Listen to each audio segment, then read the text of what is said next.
कैसे हो आप सब? आई होप आप लोग अच्छे हो के। हैप्पी भैया दूज। मैं भैया दूज की कहानी बताऊंगी कि भैया दूज क्यों मनाया जाता है, ये आगे आपको मैं बताऊंगी। 3 नवंबर है और 3 नवंबर को हमारे वहाँ भैया दूज सेलिब्रेट किया जा रहा है। भैया दूज अलग अलग जगहों पे अलग अलग दिन में सेलिब्रेट किया गया। कहीं कल ही कर लिया गया, कहीं आज किया जा रहा है।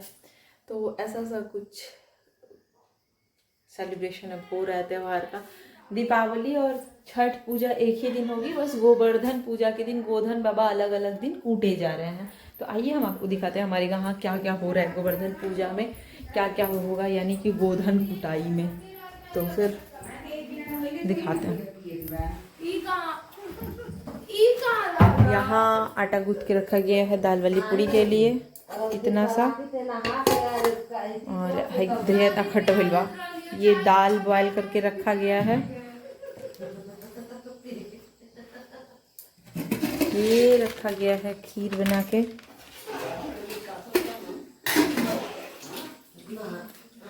एक साइड में ये दूध बॉयल हो रहा है, साथ साथ में गोजा पिट्ठा बनता है। तो ये गोजा पिट्ठा बन के तैयार हो गया है। माता जी यहाँ बना रही हैं खाना और सारा कुछ इन्होंने बना रखा है। हमने पूरा कंट्रीब्यूशन दिया है। आलू बॉइल्ड की थी और उसमें हमने छील दिया आलू को। ये बन रही है सब्जी आलू गोभी की। और यहाँ बन रहा है चाय, बाहर से ना रहा है आटा। अब पूरे लोग बैठ के मीटिंग कर रहे हैं, बस इतना सा हो रहा है। और कुछ ऐसे सरापने और आपने का भी कुछ होता है। तो वो जो भी होगा उसमें जैसे सरापने का क्या है ना कि उसको भेजा जाएगा गोधन बाबा के पास में। तो गोधन बाबा जहाँ बनते होंगे वहाँ हो जाएगा। तो गोधन बाबा हमारे गांव के एक दूसरे हिस्से में बनते हैं, मतलब दूसरा हिस्सा क्या ही कहें, दूसरा टोला उसको बोलेंगे। तो दूसरे टोले में बनते हैं, तो उसे वहाँ भेजना पड़ेगा। तो फिर अभी कुछ देर बाद हम आपको ये भी दिखाएंगे कि मतलब कैसे होता है वहाँ सरापना, क्या होता है और कैसे होता है। कुछ चीज़ें जाएंगी, सिंदूर जाता है, सिंदूर जाता है, ये सारी चीज़ें होती है। तो मैं वहाँ पे आपको पूरा डिटेल में बताती हूँ। तो चलिए हम आपसे मिलते हैं थोड़ी देर बाद। थोड़ा सा कुछ देखो उधर, कुछ हेल्प वगैरह हो कर पा सकूँ तो, क्योंकि मेरे उठने में ही लेट हो गया है। और उठे तो देखे कि आलू बॉयल था, तो मैंने सोचा ला उसको छिल देते हैं। मम्मी अपना कर रही थी धीरे धीरे। तो चलिए मिलते हैं थोड़ी देर बाद। उधर कुछ हेल्प करवाते हैं, उसके बाद से आप लोगों से। मेरा खुश हो गए अंदर से, ऐसी फीलिंग लाओ, खुशी आ रही है, खुशी। को बना के दिया था, बाबू साहब के दिया था का चाय। अरे तो हम शराब लिया तो पियल दे, क्योंकि अबे मेरी शराब के वजह। तो भैया दूज का त्यौहार मनाया जाता है अमावस्या यानी दीपावली के दूसरे दिन। और इसकी मान्यता ये है कि इसमें देवी यमुना और यमराज की पूजा होती है। और ये त्यौहार विशेषकर झारखंड, बिहार और उत्तर प्रदेश के कुछ ही भागों में मनाया जाता है ये मुख्य रूप से। लेकिन हाँ, कहानी इसकी ये है कि एक बार किसी राजा के वहाँ शादी थी और उसकी मतलब बहन जो है, राजकुमार की बहन आई हुई थी। और उन बहनों में कभी भी झगड़ा लड़ाई या कुछ ऐसा नहीं होता था। अपनी बहन को कभी, अपने भाई को उसने कभी गाली वगैरह कुछ नहीं दिया था, कभी कुछ भी नहीं बोला था, बहुत सारा प्रेम था। तो क्या हुआ कि जब उनकी शादी होने लगी, तो जब बारात गई तो बारात में ही, रास्ते में ही उनकी मृत्यु हो गई। तो जब राजकुमार की मृत्यु हो गई तो गुस्से में रानी वहाँ से रास्ते से जब लौटी, तो जितने भी भिक्षु वगैरह, जो भी बिच्छू मिले, सांप मिले, जो भी मिले, सबको मारते हुए और अपने आंचल में लेते हुए आई और बहुत सारी गालियाँ देते हुए आई। लेकिन उसके बाद से भी जब यमराज ने देखा उनका प्रेम, तो देखा कि मतलब बहुत प्रेम है इन लोगों के बीच, तो यमराज ने उनके प्राण वापस कर दिए। एक ऐसी कहानी भी है। कुछ लोगों की मान्यता ये है कि जब राजकुमार की मृत्यु हुई, तो मृत्यु के बाद से रानी ने, राजकुमारी जब गई तो काफ़ी तपस्वी भाई पहले के लोग हुआ करते थे, तो उन्होंने यमराज से मिला और यमराज से बोले कि मेरे भाई की प्राण वापस कर दीजिए। तो उन्होंने ये बताया था कि जब आप गोवर्धन पूजा के दिन गोधन की जब पूजा करेंगे, यानी कि अमावस्या के दूसरे दिन जब आप श्राप देंगी, अपने भाई को श्रापेंगी, तो उसके बाद से ये होगा कि हम आपके भाई के प्राण वापस कर देंगे। कुछ ऐसी सी ही कहानी है इसकी। तो इस दिन यमुना और यमराज के लिए पूजा होती है।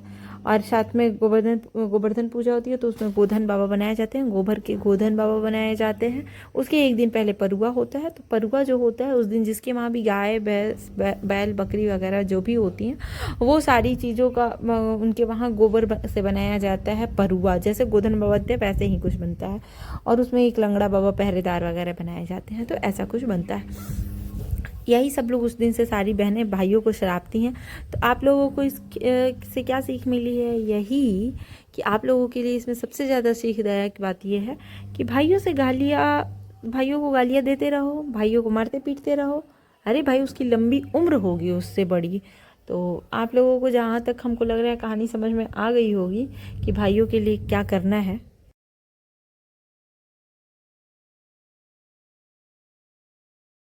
और अब तो कथाओं में भी बताया गया है भाई कि भाई को गाली देना ज़रूरी है, क्योंकि उसकी लंबी आयु होती है। तो जैसे ही कोई कुछ कहे तो वैसे ही आपको ये कह देना है कि मैं तुम्हें गाली दे रही हूँ। बड़ा छोटा नहीं देखना है, गाली देना है और देते हुए चले जाना है। बोलने पे कह देना है तुम्हारी लंबी आयु होगी। ऐसा कुछ गोधन बाबा का कहानी है। और अलग जगहों पे अलग अलग तरीके से होता है। तो मेरे मायके में क्या होता है कि नहाने से पहले ही सरापा जाता है, और सरापने के बाद से तुरंत कई तरह के इसमें कांटे आते हैं, और कांटों को जीभ पे लगा के बाद में जियाया जाता है। तो वो कांटा मम्मी किनारे कर रही थी। उसके बाद से सारे पत्तों को सरापने के बाद से, नहाने के बाद से फिर उसको जीभ पे रख के और कुछ ऐसे बोलना होता है कि जे के खैनी चबैनी हनुमंत के दिया बल।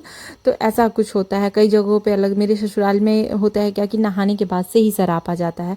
आप नहा लेंगी, नहाने के बाद से उसमें श्रापना है, उसके बाद से वो जाएगा गोधन कुटाने। फिर वहाँ पे से पानी वापस आएगा, तो जिससे वो गोधन कुटाते हैं मुसर, उसके ऊपर से पानी आता है, ऊपर से पानी गिराया जाता है और पानी आता है। वही थोड़ा सा बाल में ऐसे अर्घ के तरीके से दिया जाता है, जो कि मम्मी बता रही थी कि ऐसे किया जाता है।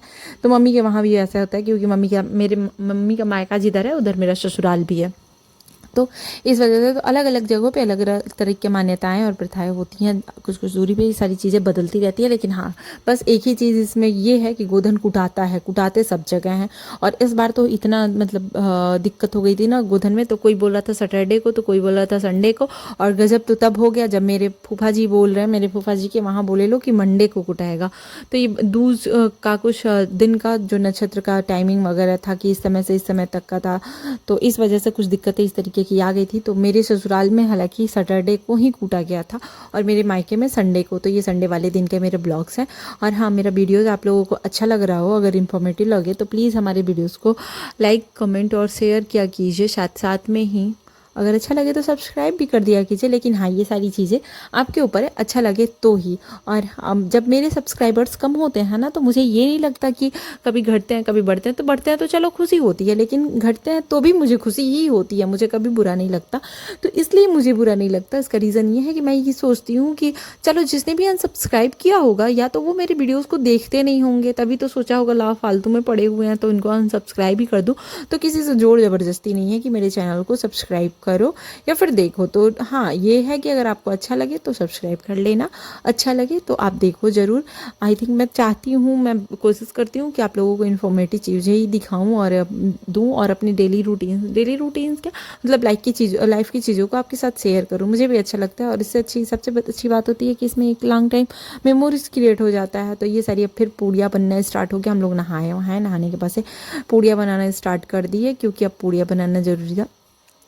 दोपहर का टाइम हो गया था लगभग, और इतना सारा पूड़ी इसलिए बन रहा है क्योंकि जिन लोगों के वहाँ नहीं होता है, कुछ अदर कास्ट के लोग हैं, तो उन लोगों के वहाँ नहीं होता है, तो उन लोगों के वहाँ दिया जाता है। ये सारा चीज़ गोधन बाबा के पास जाएगा। काजल, सिंदूरा का सिंदूर और जई, इसमें जई जो आता है ना, ये हाथी घोड़ा, और जई जो उधर से चना आएगा, वही भाई को खिलाया जाता है, जिसको बोलते हैं बजड़ी।